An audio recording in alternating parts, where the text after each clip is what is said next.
So to start this discussion, this is always a fascinating one. Debbie, I'll start with you. What's the difference between privacy and security? Oh, that's a gotcha question, I'm sure. So for me, the difference between privacy and security is about protecting the data or information that you have, and privacy about why you're protecting data. So privacy to me is about the rights of individuals and even organizations about what is private and what is not private. We're seeing regulations grow in this area, especially giving more individuals more rights. So I think that's a bit of an uncomfortable thing for corporations or organizations to deal with, because they have to change fundamentally the way they think about maybe transparency and the way that they, being transparent, but then also having obligations about how they secure data of individuals. Absolutely. And I think you can look at it also that you really can't have digital privacy or privacy in today's world if you don't have security, because everything right now is transmitted electronically, digitally in some format. And if it's private information, if you don't have security to prevent it from being breached, the odds of it maintaining privacy are low. But Ron, what do you think about that difference between privacy and security in general or in the legal context? Well, in the legal context, the immediate thing that comes to mind to me, and we'll be looking at this in a little while, are what do laws and regulations tell us we need to do? And there are a number of laws we're going to be looking about in a little while that are focused on privacy.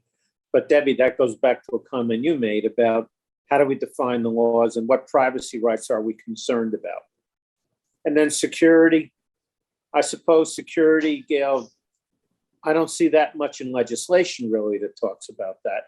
Although now that I see we have the CISA site down here to talk about that in a minute. Security to me is the hardware and the software you need to use to store and transmit all that private information that the laws tell us we need to keep.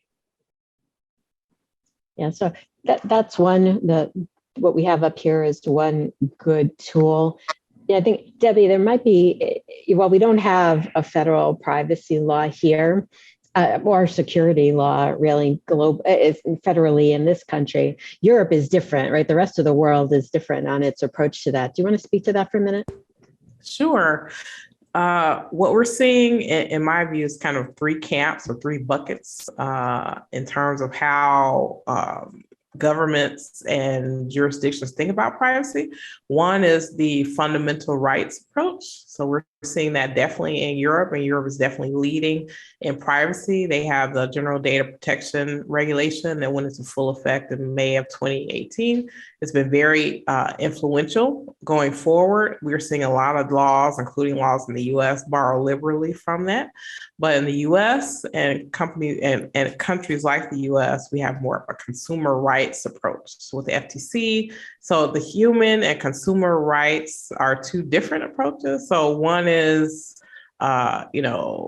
obviously more human. So you don't necessarily have to be a consumer of a product or a company to be able to exercise your rights. But for the US, it's very commerce based.